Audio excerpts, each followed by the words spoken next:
Okay, so we'll get going here on the pre-lecture on invasive species, and I'll try and get through this fairly quickly. Just for starters, there are, of course, lots of different ways that people have defined non-native or invasive species, and that non-native and invasive can mean, in fact, two different things, as can weedy. So there is a whole lexicon associated with um, non-nativeness. If you would like to look at some of these from this Hager paper from 2013, you're welcome to, but I'm not going to go through them right now. I think Mary and Caitlin may be doing some of this on Tuesday anyway. There is sort of an easier definition in the New World where we have a date when when Europeans discovered North America, and as a consequence started moving things at a much higher rate than previously. So we're fairly comfortable making that point in time a boundary. Things that were in North America prior to that time would be considered native, even if they were moved by humans. And if they're moved by humans after that, then that would be non-native. This is a more difficult thing to do in Europe, needless to say, because of the millennia of people moving around there and moving stuff with them. There are a variety of different ways that invasive species impact systems and can cause problems.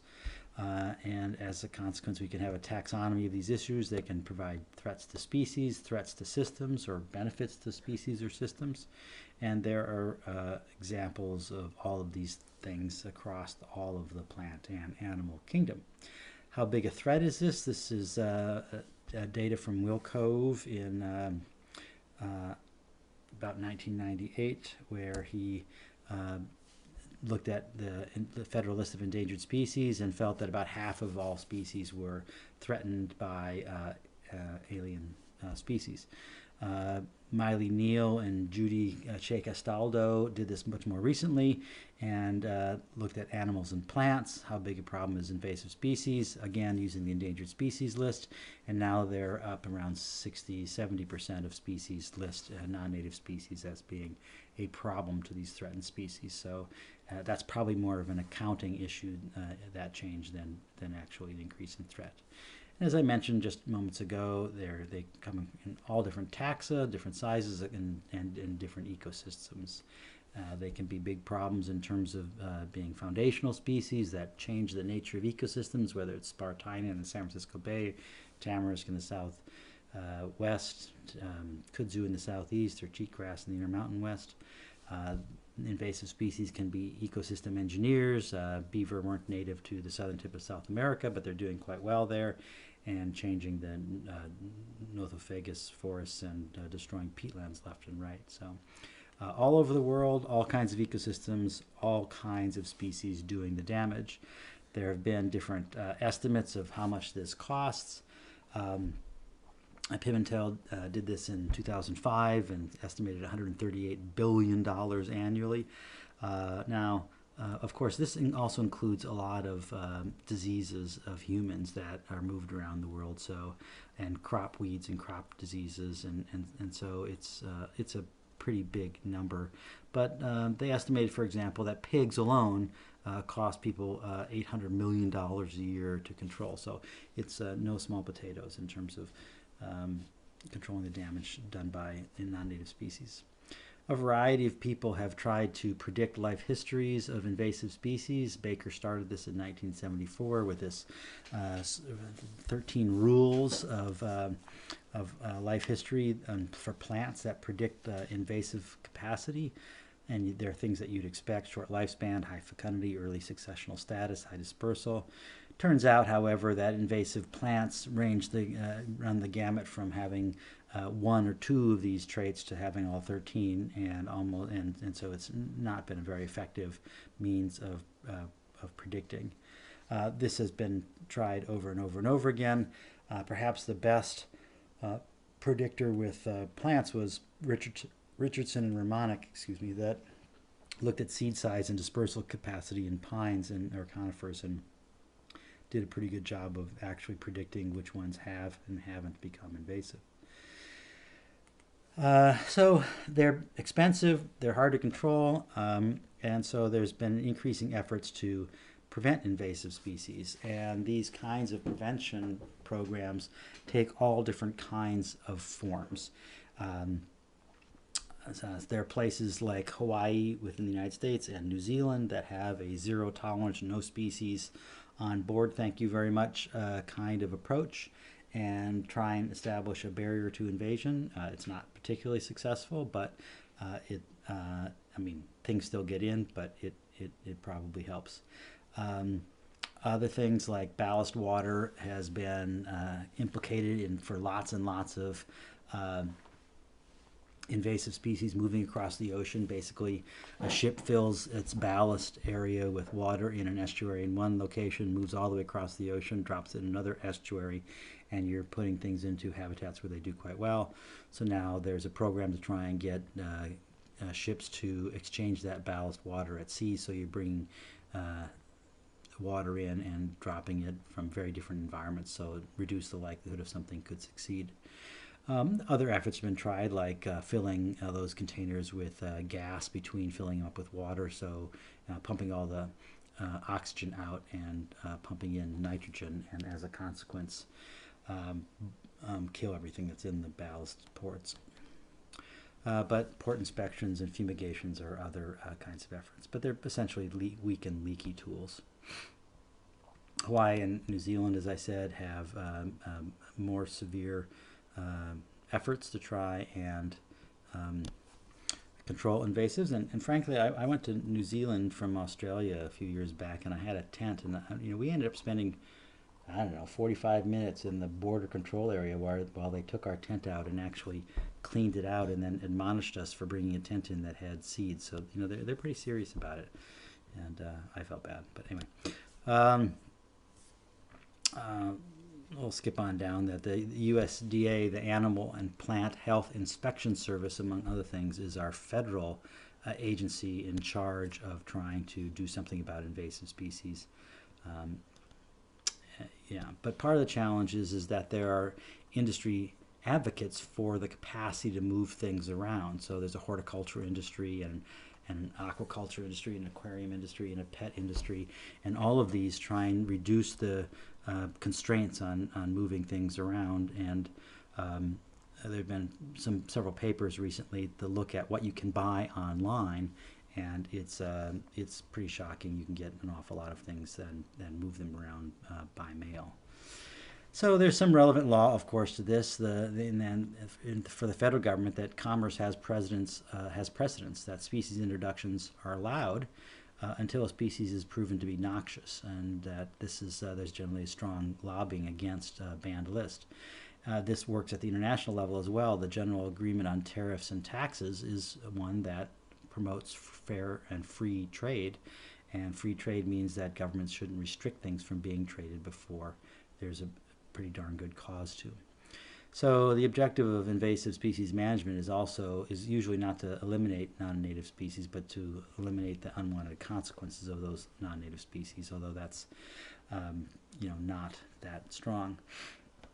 So, of course, we're in a federal system where the federal government has jurisdiction over what the Constitution says it does, and states have jurisdiction over what state constitutions say they do, and the rest passes down to local communities. So, for example, land use issues are neither federal nor state issues and are relegated to county planning. And federal government has jurisdiction over interstate and international issues in trade. But states, because they have a jurisdiction over their wildlife, generally have jurisdiction over wildlife importation. And so this brings to the fore an organization, I'll jump ahead, sorry, called the Environmental Law Institute, that back in 2002 took a look at all the state laws to look at how different states deal with importing species. And they have continued to be interested in this. Here's an article from 2011 with a couple of people from the Environmental Law Institute, and they talk about how much we spend on these things. For example, the cost can be substantial. $373 million was spent just on efforts to eradicate the Asian longhorn beetle between over a decade. So it's a big effort. Okay, so the Environmental Law Institute summary looked at prevention, regulation, control, and enforcement, and it's I'll post it up on the Smart site. it's a handbook that's readily downloadable, but they're mostly in tables showing what states do what things. And to make that a little bit more sensible, I tabulated a lot of the stuff, and I'm going to try and get through this in this next 5 minutes. So I might go through this pretty fast. So I might have to pause and look at these things. But a few states authorize agencies to mitigate against future invasions. And when they do, it's usually with plants. So there's not very much in terms of prevention. Detection of infestations, many things, many states, the y-axis on all these graphs are the number of states, and the x-axis represent different taxa. So here you can see the yellow bars that most states have some sort of inspection. This is often for plants and plant pests.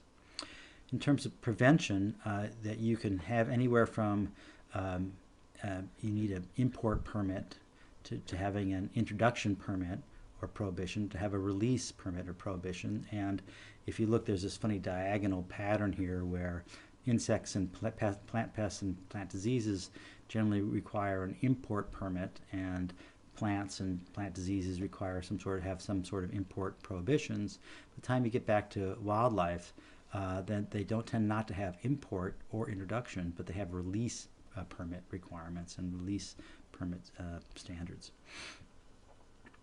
Okay, so the next thing here, quarantine and prevention, that their quarantine rules often exist for cases where we might have control, like wildlife, plants, and insects, but not generally for aquatics or plant pests.